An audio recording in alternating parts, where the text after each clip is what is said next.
So take a look around the tablet and you can see default home screen here with some standard widgets that are part of Google. Standard widgets, we've got this interesting wedge design here, sort of like the folded book cover. The USB port is back here, and this is a micro USB host port. We did test this with a flash drive and a USB on-the-go cable. We have a full-size SD card slot here, and the headphone jack as well. Fiddly little plastic cover, but it's pretty robust. On this side here, hiding under the edge, we have a reset hold, volume controls, and the power button. Speaker grill, and back here we have the camera lens. Now this isn't just a slick surface, it actually has some stippling that gives you a little bit more grip on it. It still does show fingerprints, but it makes it a little bit easier to hold. And down here we have a proprietary dock connector. It's definitely a good looking tablet. It doesn't look like anything else. Apple won't be suing Sony over copying any look and feel, certainly here.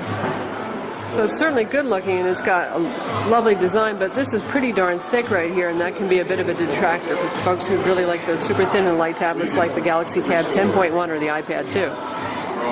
But we give Sony a definite A for styling. Tablet's fast and responsive enough. It's your standard Tegra implementation.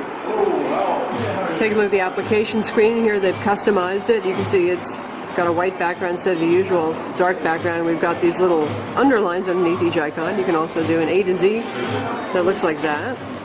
Newest first, which is handy if you just install an app and you can't find it. And then Custom View, which is really just the full grid of applications. See, we've got some PlayStation games on here. Not too many though, but we do have Crash Bandicoot on here. We have Crackle. Crackle, the application for the tablet, isn't ready to launch yet, but we'll show you the Crackle running in web browser using Adobe Flash.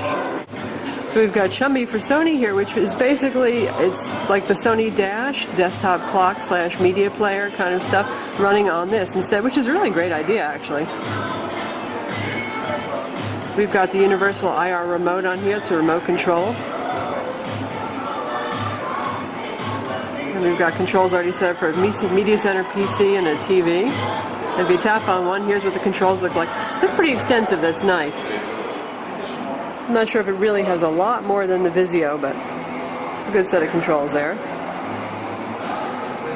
And there's a media center controller, which looks pretty much the same.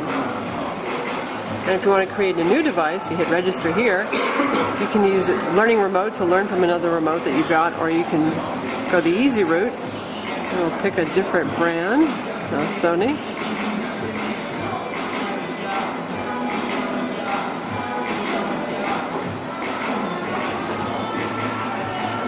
And then you can test it out to see if it works.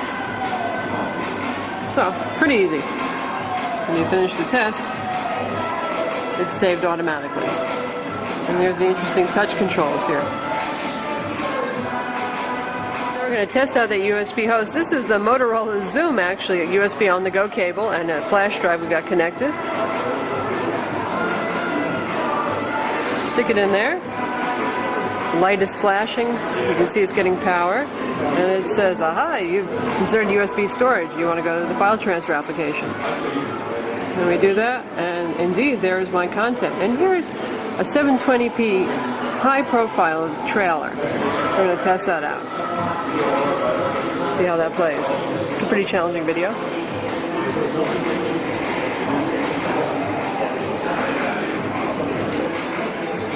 Yeah, I think this is volume down power. And the frame rates are a little jerky occasionally, but not too bad. Not as good as we just saw on the HTC Jetstream, for example.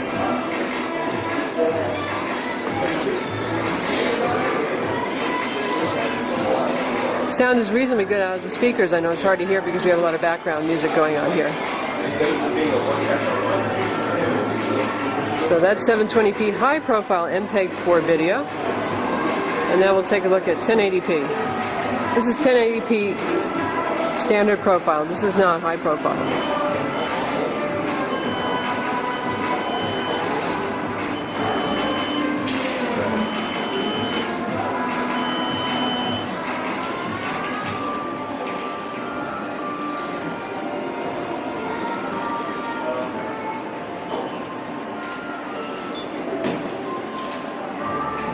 And it's doing a good job with the 1080p standard profile video.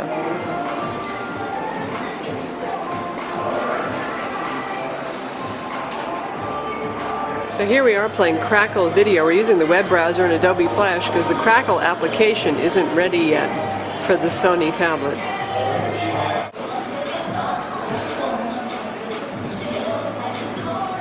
I'll pop out. Try this method. There we go.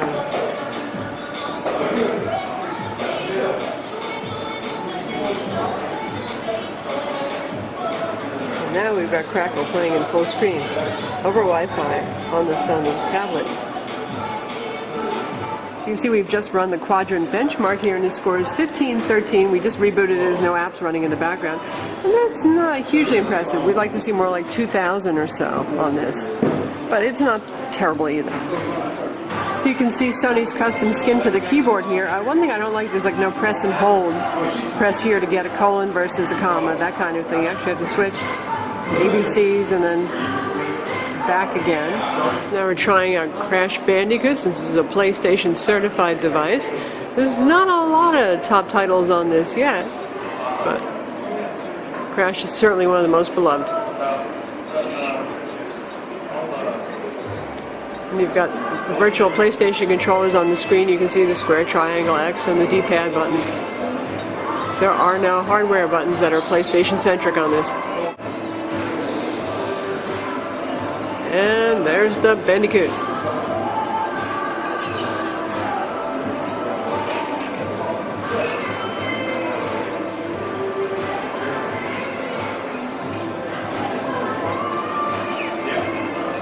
Great frame rates, nice color. It's a good looking screen. Right now we have it set to maximum brightness. It's not the world's brightest screen, but once you crank it up, it looks pretty good. Certainly nice frame rates, and the controls are fairly challenging sometimes without tactile feedback of the hardware buttons.